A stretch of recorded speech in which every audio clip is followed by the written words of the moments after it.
Michael, you received a message from former President Trump. Is that correct? Yeah, I did. What was that? What was that? Sorry.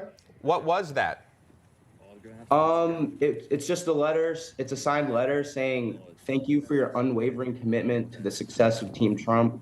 Your continued support means a great deal to me as we fight the radical left for the soul of our country. Our nation is strong because of individuals like you who believe in and defend the great American ideals of faith, family, community, and country first. Together, we will make America great again. Sincerely, Donald Trump. There it Right is. there. All right, you got the signature, and you got the MAGA hat that you're wearing right now. So again, Yep, clearly, signature. and signed. Okay, so a fan of the president acknowledged it, but ultimately it stems back to this incident that happened at a high school. Michael, can you take us back to that moment where you saw something that you didn't feel belonged in the boys' bathroom? What did you see, and how did you respond?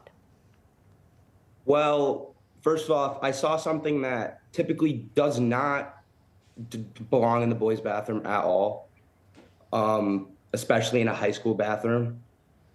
And I just acted on what I believed in, and I stand by that.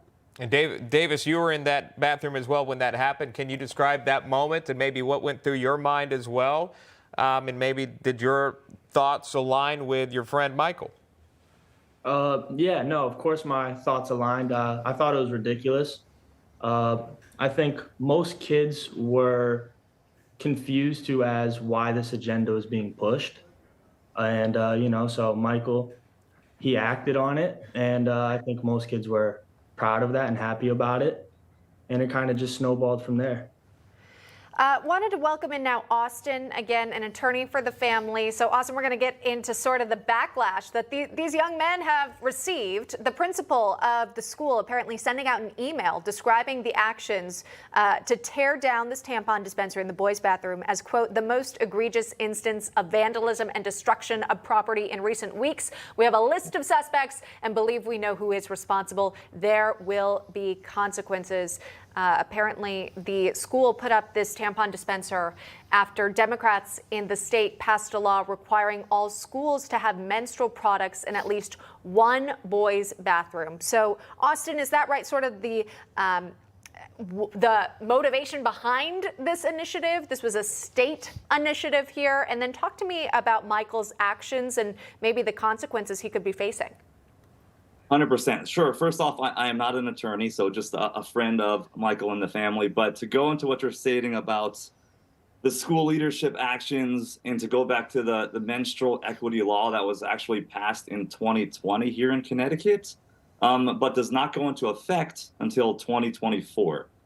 I think the law is, ridiculous and should and really is has no place in Connecticut or in a school. They tied this law to food insecurities to kind of pass it through. So again, the bill doesn't go into effect until September 2024. So the question that I have and that a lot of people in our town has is why did on a random January morning did the principal decide to put this dispenser up without any communication whatsoever with the students in the school, with the parents, with the staff, with anybody?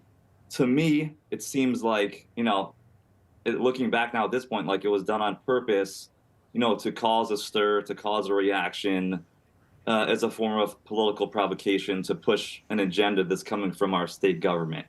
And then as far as your question to emails that were going around, yes, sent you guys a couple that were basically calling it a hateful action, ignorant.